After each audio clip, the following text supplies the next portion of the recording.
Everyone, this is Priyanka. Welcome to my channel exam fairy. आज के इस वीडियो में हम ऐसे इंपॉर्टेंट टॉपिक पे बात करने वाले हैं जो कि बहुत ज्यादा इंपॉर्टेंट है। जितने भी टेन 4 पॉइंट के एस्पिरेंट है उनके लिए जानना बहुत ज्यादा जरूरी है कि आपको किन किन चीजों पे ध्यान देने की जरूरत है। सबसे पहले हम बात करें कि आपको ऐसी कौन सी मिस्टेक नहीं करनी है जो कि टीयर 3.0 के ऐसे बहुत ज्यादा सिलेक्टेड एस्पिरेंट हैं जिन्होंने करी थी। ठीक है, तो अगर आप बहुत सीरियसली पढ़ाई कर रहे हैं और टीयर 4 को अपना टारगेट मान के चल रहे हैं और उसके लिए आप इतने मेहनत से और इतने शिद्दत से तैयारी कर रहे हैं, चाहे जैसे भी हो सके आप अपने लिए टाइम निकाल रहे हैं, आप उसको लेके बहुत ज्यादा सीरियस हैं, बहुत ज्यादा मेहनत में लगे हैं, तो आपको ये चीज जान लेनी चाहिए और अभी से जान के उसी के हिसाब से आपको अपनी प्रिपरेशन करनी चाहिए। क्योंकि टाइम रहते हुए जब चीजों को आप समझ जाते हैं और जान जाते हैं तो लास्ट में आपको पछताना नहीं पड़ता है। मेरे नोन के कई सारे एस्पिरेंट हैं जो टेरी 3.0 में सेलेक्ट हुए हैं। मेरे आसपास में ही मेरे कजन्स वगैरह बहुत सारे ऐसे एस्पिरेंट हैं जो कि टेरी 3 में सिलेक्शन ले लिया है, चाहे 6 to 8 में, चाहे टीजीटी में, लेकिन उसके बाद भी शायद वो रिजेक्ट हो जाएंगे जब उनका डीबी वगैरह होगा।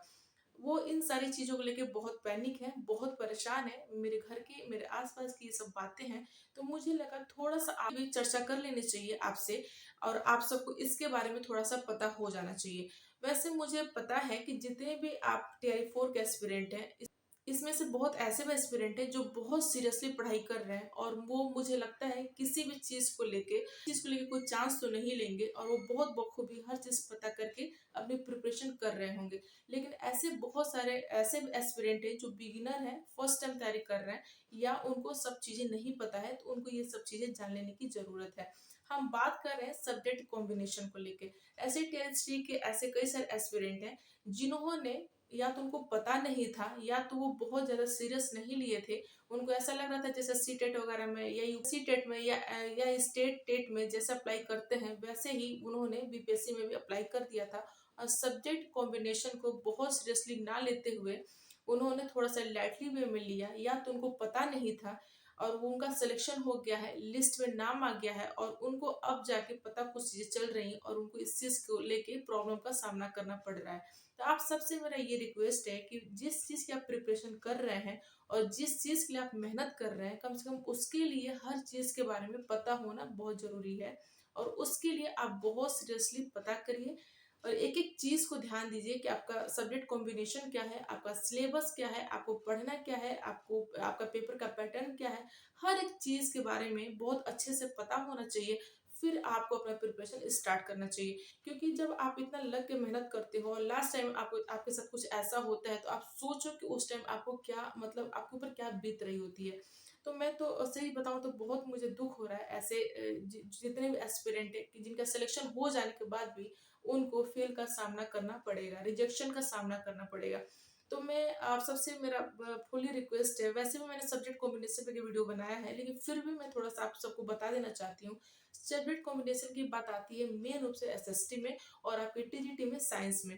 ठीक है, तो आपके साइंस के लिए 6 to 8 के लिए तो कोई टेंशन वाली बात ही नहीं है, उसमें ऑप्शन ही होता है आपका मैथ और साइंस, जिस जो कि आपका वही पढ़ना होता है। ठीक है, लेकिन एसएसटी की अगर हम बात करें तो उसमें आपको इतिहास और भूगोल में से कोई एक सब्जेक्ट कंपलसरी रखना ही रखना है। अगर आप दोनों रखते हैं तो बहुत बढ़िया, नहीं भी रखते हैं तो चाहे इतिहास हो चाहे भूगोल हो, एक सब्जेक्ट आपको कंपलसरी के तौर पे रखना ही रखना है। उसके बाद आपको कोई सा भी अपना पसंदीदा सब्जेक्ट जो आपको आ रहा है, चाहे जो आपका ग्रेजुएशन के लास्ट लेवल तक है, आप उसको उसके साथ मैच करके दो सब्जेक्ट की पढ़ाई कर सकते हैं और तैयारी कर सकते हैं। ये चीज आपको अभी जान लेना जरूरी है क्योंकि आपकी जो तैयारी है उसी हिसाब से आप करेंगे जिस चीज के आप सब्जेक्ट की चुनाव करेंगे। तो इसलिए आपको अभी से जान के ही अपनी प्रिपरेशन स्टार्ट करने की जरूरत है। आप टेरी 4 के नोटिफिकेशन का वेट मत करिए, अभी से अपना हर एक चीज पता करके पढ़ाई स्टार्ट करिए और नोटिफिकेशन तो आना ही आना है। ठीक है, वही हम बात करें टीजीटी में तो वहाँ पे साइंस को भी लेके थोड़ी प्रॉब्लम होती है और एसएसटी को भी लेके। तो बात करें साइंस की,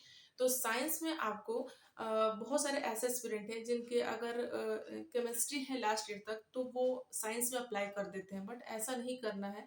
अगर आपने फर्स्ट ईयर या सेकेंड ईयर किसी भी 2 साल में मैथ आपने पढ़ा है और लास्ट ईयर थर्ड ईयर में भी केमिस्ट्री हो या फिजिक्स हो, कुछ भी हो, तो आप मैथ्स में ही अप्लाई करेंगे, या आप कंप्यूटर साइंस से बीसीए वगैरह किए हैं तो भी आप मैथ्स में ही अप्लाई करेंगे।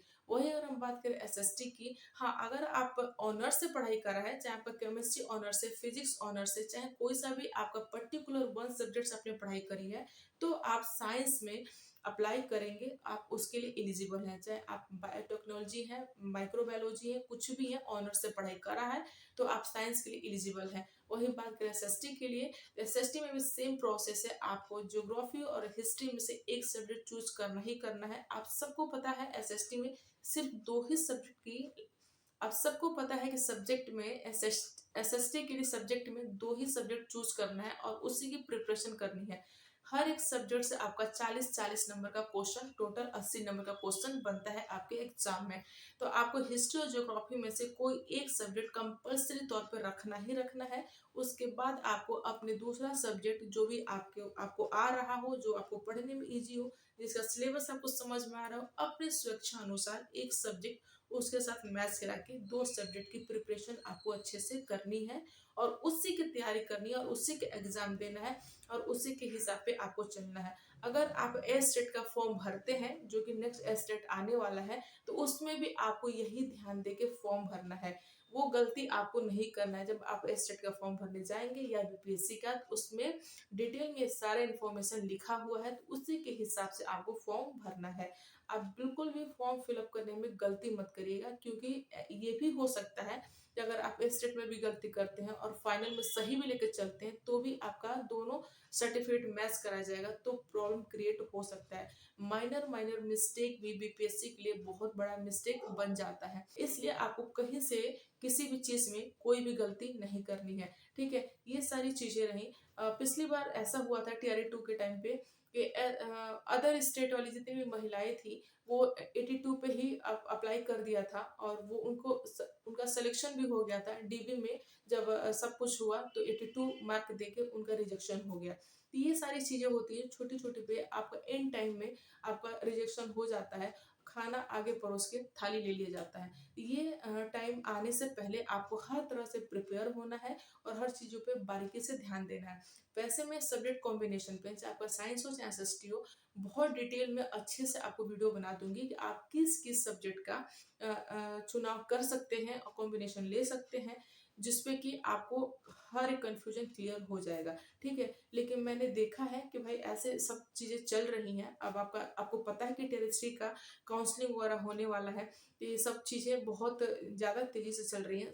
सब लोग काफी ज्यादा अपने डीबी वर्क लेकर परेशान है। तो मैंने सोचा थोड़ा आपको भी इसके बारे में बता देना चाहिए, ताकि आप अभी से इसको लेके कोई गलती ना करें और आप थोड़ा सा इसको लेके सचेत हो जाएं। ठीक है, तो मिलते हैं आप सभी से नेक्स्ट वीडियो में, तब तक के लिए थैंक यू सो मच।